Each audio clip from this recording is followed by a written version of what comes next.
IKEA is doing something really impressive right now in the smart home space. They've been quietly building one of the most compelling, affordable smart home lineups on the market, and a lot of their newest devices support Matter, which is exactly where the industry is heading. But after testing and reviewing more than 10 of IKEA's smart home devices, I think there's one major problem. The products are good, the technology is good, but IKEA is still acting like a furniture company when it comes to smart home. The problem is that the information explaining how they actually work is half-baked and not thought through, and that could easily confuse or discourage new customers getting into smart homes for the first time. So in this video I want to explain what IKEA is doing well, where things are falling down, and why fixing this could make IKEA one of the biggest smart home players in the industry.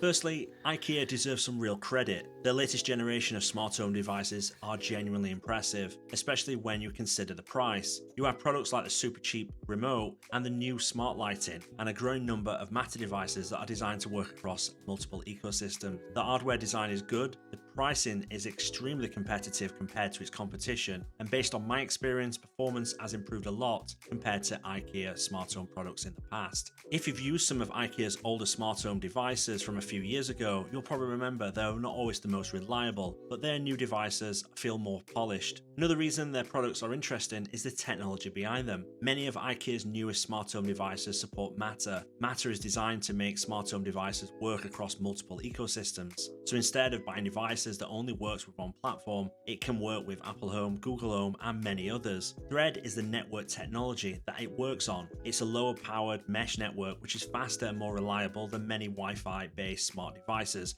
for certain applications. For Apple Home users in particular, this works well. If you have something like a HomePod Mini or an Apple TV 4K acting as a Thread border router, these devices can connect directly to your home network. In my home setup, I've seen fast response times and very solid reliability. Now, it is worth noting at this stage, not everyone has had the same experience, and there's a number of comments in the IKEA subreddit and a number of different reviews online that have said they've had a different experience. I've certainly not had any issues when I've been using them, and I personally think it's down to a user's Thread network rather than the devices themselves. While IKEA has got a great product lineup, there is one area where IKEA is still falling short, and that is product information and documentation. After installing more than 10 of IKEA's new Matter devices, it's clear that IKEA has not quite got that part right yet. One of the biggest areas of confusion is simply how devices actually connect and what you need to use them. Most of the boxes just say Matter, but there's nothing that clearly explains how the device connects to your home network.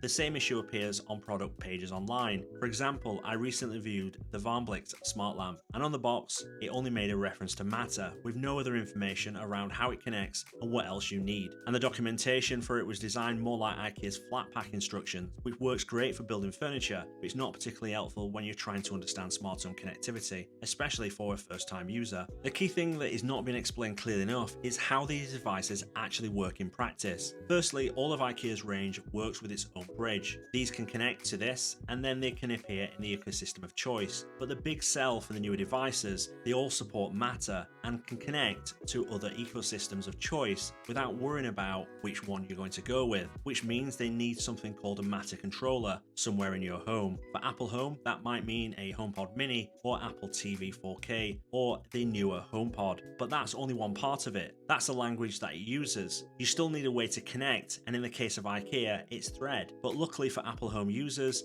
the home hubs such as the Apple TV or HomePod can do that. But if you're new to smart homes, that requirement is not obvious, and customers could easily assume the device connects directly to their phone or their Wi-Fi network, because that is how most consumer devices work. And then when it does not work the way that it's expected, this is where frustration starts and things get returned and people just simply give up. If you want to watch a video on Matter and all the connection standards, one is coming above now in the top corner or in the description below. Then we have the in-store experience. The range is often found in the lighting section and on a shelf mixed with other smart home products with zero information of how it connects. In my local store, they have a little demo section that is still aimed at the old Tradfi system with no mention of Matter at all. Given the importance IKEA has put on Matter in its press announcements and attendance at CES this year, they could have updated this area in the store rather than leaving it as it is. This would have been perfect to demonstrate the products, and even with an easy to understand explainer on the wall about Matter and what is needed for each platform. To add to this, I actually saw the confusion play out in IKEA store recently. I'd witnessed a couple recently looking at some of the Smarthome products as a first purchase and asked a member of staff how they worked. And to be fair to the guy working there, he did his best to explain it, but he kept repeating the same phrases.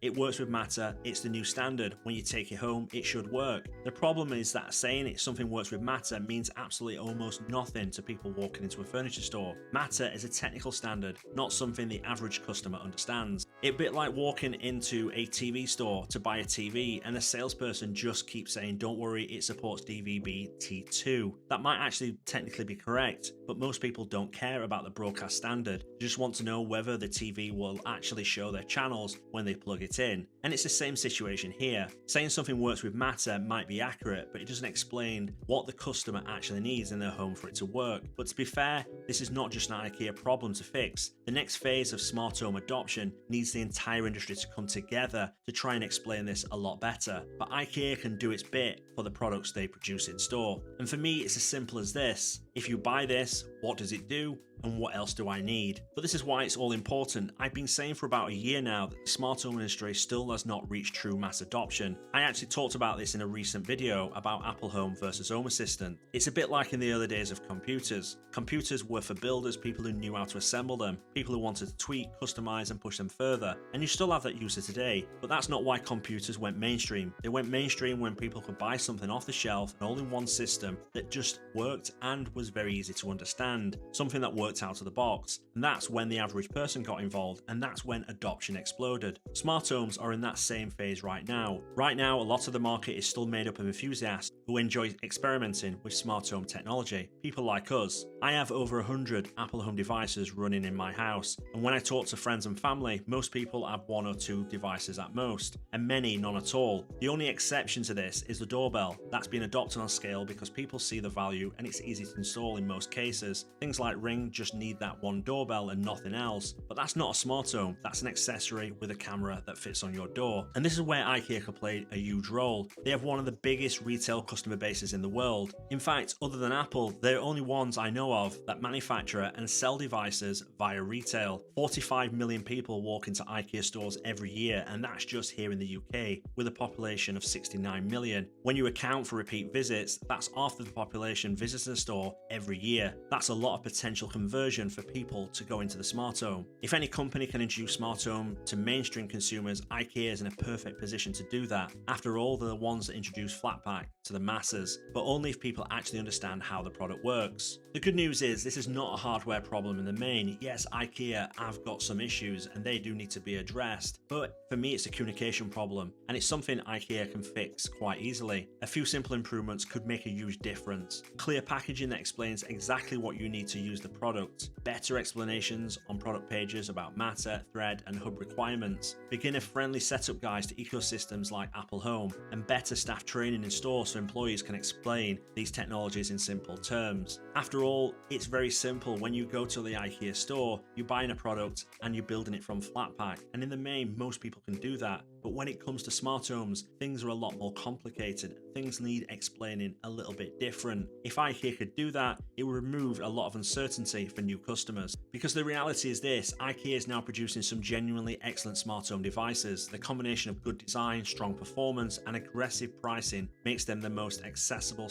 Matter devices on the market today. But without clear information and documentation, many potential customers may struggle to understand how everything fits together. If IKEA can fix that final piece, it could easily become one of the most important companies in the consumer smart home space. But I would love to hear from you about your thoughts. Have you tried IKEA's new smart home products with Matter, and how have you got on with them? Was everything straightforward, or did you find it confusing, particularly those that are trying smart home for the first time? Just let me know in the comments below. So guys, that's the end of this video. Hopefully you've enjoyed it, and it'd be greatly appreciated if you've liked it to just give it a like, as it helps this channel out. You can also check out other videos on the channel, and some of them are in the description below. And if you want to become part of this AppleHome community, then hit the subscribe button and the bell button to be updated when new videos land. You can also check out our social media channels on X, Instagram, and TikTok by searching for AppleHome Authority. Thank you very much. I'll speak to you soon.